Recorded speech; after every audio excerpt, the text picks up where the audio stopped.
Hello students, welcome to our official YouTube channel crack Bengal. আমি ওয়াসিম তোমাদের জন্য নিয়ে এসেছি। দেখো, গ্রুপ ডি বা লেভেল 1 রেল গ্রুপ ডি বা লেভেল 1-এর নেক্সট একটা সেট, যেখানে আমরা পড়ব স্ট্যাটিক জিকের বিভিন্ন পার্ট, আর কোন পার্ট থেকে কি কোশ্চেন এসছে সেই ডিটেলসও আমরা পড়ব। ইভেন কোশ্চেনের ডিটেলসও আমরা পড়ব, যাতে আমাদের কোনো কিছু কোশ্চেন এড়িয়ে না যায় বা বাদ না যায়। তো চলো, তোমরা স্ক্রিনে দেখতে পাচ্ছ রেলওয়ের রুটিন। এই রুটিন ওয়াইজ তোমরা আশা করছি ক্লাস পাচ্ছ, ক্লাস করছো, প্রস্তুতিকে এগিয়ে নিয়ে যাচ্ছ আমাদের সাথে। যারা এখনও জয়েন করেনি, আমার ভিডিও নতুন দেখছো, নিচে স্ক্রিনে দেওয়া নাম্বারে তোমরা আমাদেরকে মেসেজ করো, আমরা তোমাদেরকে গ্রুপে অ্যাড করিয়ে নেব। এবং তোমরা জানো পিডিএফ দেওয়াও শুরু হয়েছে, একে একে সমস্ত ক্লাসের পিডিএফ দেওয়া শুরু হবে। পিডিএফগুলো তোমরা কালেক্ট করে পড়তে থাকো, আশা করছি খুব বেটার প্রস্তুতি চলবে তোমাদের। চলো নেক্সট স্লাইডের দিকে যাই। নেক্সট স্লাইডে কি দেখো, তোমাদের করাবো আমি 2018 সালের 27 তারিখে হয়ে যাওয়া একটা টেস্ট। তো সেই টেস্টের অ্যান্সার আজকে আমরা ডিসকাস করব। তো চলো কোশ্চেনের দিকে যাই। আকারের ক্ষেত্রে ভারত হলো ড্যাশ বৃহত্তম দেশ, মানে আকার বা আয়তনের ক্ষেত্রে ভারত হলো বিশ্বের কত বৃহত্তম দেশ, কত নাম্বার, সপ্তম, অষ্টম, ষষ্ঠ না দ্বিতীয়? রাইট অ্যান্সার হয়ে যাবে অপশান এ, সপ্তম বৃহত্তম দেশ, মানে 7th। অ্যান্সারটা তোমরা আগে একটু চেক করে নাও, তারপরে বাকিটা তোমাদের ডিটেলস আমি বলছি। দেখো 7th মানে ভারত হলো 7 নম্বরে বৃহত্তম দেশ হিসাবে। তাহলে 1 নম্বরে কি আছে আমাদেরকে জানতে হবে। ফার্স্ট আছে তোমার রাশিয়া, আয়তনের দিক থেকে রাশিয়া হচ্ছে সব থেকে বৃহত্তম দেশ।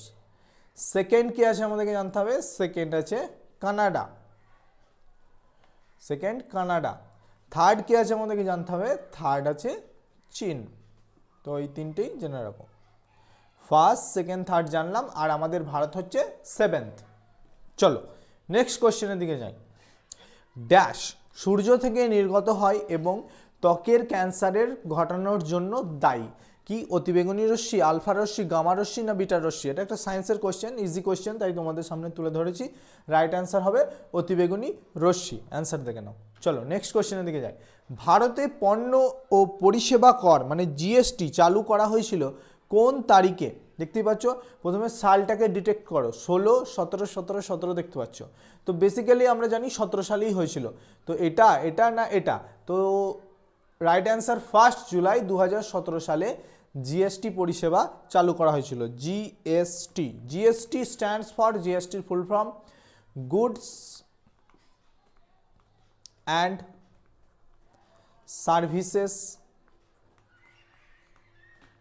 Tax, goods and services tax 2017 সালে 1 জুলাই চালু করা হয়েছিল। কার দ্বারা চালু করা হয়েছিল? এটা চালু করা হয়েছিল আমাদের দেশের বর্তমান প্রধানমন্ত্রী এবং তার সঙ্গে সেই সময়কার 2017 সালের অর্থমন্ত্রী অরুণ জেটলি। তো এনাদের দুজনের দ্বারা চালু হয়েছিল জিএসটি ভারতে। তো চলো নেক্সট কোশ্চেনের দিকে যাই, অ্যান্সার দেখুন। তো চলো নেক্সট কোশ্চেনের দিকে যাই। ড্যাশ রাজস্থানের বৃহত্তম শহর। তো রাজস্থানের বৃহত্তম শহর আমরা সবাই জানি, মোটামুটি রাজস্থানের বৃহত্তম শহর হচ্ছে জয়পুর। দেখে নাও অ্যান্সার জয়পুর। তো চলো নেক্সট কোশ্চেন। ড্যাশ হলো সেই প্রথম মহানগর যেখানে একটি ভাসমান বাজার তৈরি হবে। তো দিল্লি, কলকাতা, জামশেদপুর না ভুবনেশ্বর? Right answer Kolkata. চলো নেক্সট কোশ্চেনের দিকে যাই। দেখো, চীনের বেজিং শহরের পরবর্তী শীতকালীন অলিম্পিক আয়োজন করতে চলেছে, যা এই সালে ঘটবে, মানে কোন সালে? 20, 18, 22, 24। আমি তোমাদেরকে প্রথমে বললাম যে আমি 18 সালে সেট করাচ্ছিলাম। তো 18 সালের সেট অনুযায়ী যে কোশ্চেন এসছে, চীনের বেজিং শহরের পরবর্তী শীতকালীন অলিম্পিক কত সালে আয়োজন হবে? তো সেই অনুযায়ী রাইট অ্যান্সার 2022 সালে। অ্যান্সারটা দেখে নাও 2022। কিন্তু তুমি একটা জিনিস লক্ষ্য করো যে এই অলিম্পিক সম্পর্কে কোশ্চেন এসেছিল 2018 সালে। তাহলে এবারে আগামী পরীক্ষায় আমাদের তো 24-এই অলিম্পিক হয়ে গেল, তাহলে মোস্ট ইম্পর্টেন্ট হচ্ছে অলিম্পিক থেকে কোশ্চেন। তো আসবেই আসবে অলিম্পিক থেকে কিছু না কিছু কোশ্চেন। তাই আমি দেখবে তোমাদের স্ট্যাটিক জিকে বলে একটা প্লেলিস্ট আছে, static GK by Wasim sir. সেখানে পুরো প্যারিস অলিম্পিকের পুরো একটা 14 মিনিট 17 সেকেন্ডের ক্লাস দিয়েছি, একটা কোশ্চেনও মিস যাবে না, কথা দিলাম। বর্তমানের অলিম্পিক, ইন ফিউচার অলিম্পিক কোথায় হবে, শীতকালীন, গ্রীষ্মকালীন, সমস্ত কিছু এখানে ডিটেলস দেওয়া আছে। তার সঙ্গে দেখো তোমাদের প্যারা অলিম্পিকেরও ক্লাস করানো আছে। তাছাড়াও হিস্ট্রি অফ অলিম্পিক, মানে কবে থেকে শুরু হয়েছিল, কীভাবে শুরু হয়েছিল, কী সাল, কী ঘটনা, ভারত থেকে প্রথম কে পেয়েছিল, কতবার হকি জয়লাভ করেছে ভারত, সমস্ত কিছু ডিটেলস তুমি এই 3টে ভিডিওর মধ্যে পেয়ে যাবে অলিম্পিক সম্পর্কে। তো তোমরা এই 3টে ভিডিও দেখো এবং খাতায় নোট করতে থাকো, দেখবে আশা করছি আমি কথা দিলাম যে একটা কোশ্চেনও তোমাদের অলিম্পিক থেকে বাদ যাবে না। তো চলো নেক্সট কোশ্চেনের দিকে যাই। রোহিঙ্গারা নিম্নলিখিত দেশগুলির মধ্যে কোনটির জাতিগত সম্প্রদায়? বাংলাদেশ, শ্রীলঙ্কা, মায়ানমার না থাইল্যান্ড? তো রাইট অ্যান্সার হয়ে যাবে অপশন সি, মায়ানমার। চলো নেক্সট কোশ্চেন। ড্যাশ হলেন সুপ্রিম কোর্টের বিচারক পদে সরাসরি নির্বাচিত হওয়া দেশের প্রথম মহিলা আইনজীবী? তিনি হলেন রাইট অ্যান্সার অপশন এ, ইন্দু মালহোত্রা, যিনি কি সুপ্রিম কোর্টের বিচারক পদে সরাসরি নির্বাচিত হওয়া দেশের প্রথম মহিলা আইনজীবী। তো আমাদেরকে জানতে হবে সুপ্রিম কোর্টের বর্তমান বিচারক কে? সুপ্রিম কোর্টের বর্তমান বিচারক কে? এটা খুবই ইম্পর্টেন্ট কোশ্চেন, কারণ রিসেন্ট চেঞ্জ হয়েছে। তো সুপ্রিম কোর্টের বর্তমান বিচারক পদে যিনি আছেন তিনি হচ্ছে সঞ্জীব খান্না। সঞ্জীব খান্না বর্তমানে সুপ্রিম কোর্টের বিচারক। চলো নেক্সট কোশ্চেন। নিম্নলিখিত কোন লেখক ইন্দিরা গান্ধী এ লাইফ ইন নেচার বইটি লিখেছেন?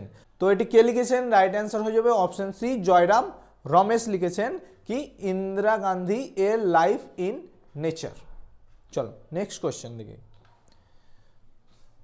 জুলাই 2018 ধরা হলে ভারতের পররাষ্ট্রমন্ত্রী কে? মানে 2018 অনুযায়ী এই কোশ্চেনটা যখন ছিল তখন ভারতের পররাষ্ট্রমন্ত্রী ছিল সুষমা স্বরাজ।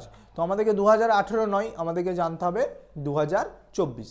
তাহলে 2024-এ দাঁড়িয়ে বর্তমানে পররাষ্ট্রমন্ত্রী কে আমাদের ভারতের? এস জয়শঙ্কর।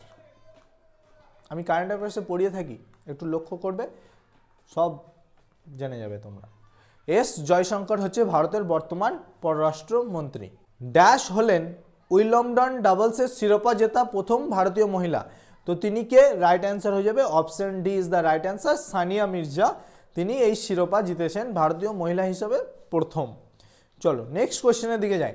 নিম্নলিখিত কোন প্রাচীন গ্রন্থটি পঞ্চম বেদ নামেও পরিচিত? তো পঞ্চম বেদ নামেও পরিচিত কি? ভগবদ্গীতা, রামায়ণ, মহাভারত না শিবপুরাণ? রাইট অ্যান্সার হয়ে যাবে অপশন সি, মহাভারত পঞ্চম বেদ নামেও পরিচিত।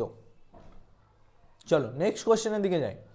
ড্যাশ সালের ঘটনাচক্র ব্রিটিশ শাসনের ভিত কাঁপিয়ে দেয় এবং প্রায়ই এই ঘটনাটিকে স্বাধীনতার প্রথম সংগ্রাম বলা হয়ে থাকে? তো এটা কত সালে? রাইট অ্যান্সার অপশন ডি, 1857 সালে, যাকে স্বাধীনতার প্রথম সংগ্রামও বলা হয়ে থাকে। তো চলো আজকের ক্লাসটা এখানেই শেষ। আশা করছি ক্লাসটি ভালো লেগেছে। ক্লাসটি ভালো লাগলে লাইক, কমেন্ট, শেয়ার, সাবস্ক্রাইব করে দাও আমাদের চ্যানেলটিকে এবং আমাদের সাথে থেকে তোমার প্রস্তুতিকে আরও এক ধাপ ওপরে নিয়ে চলো। Good bye.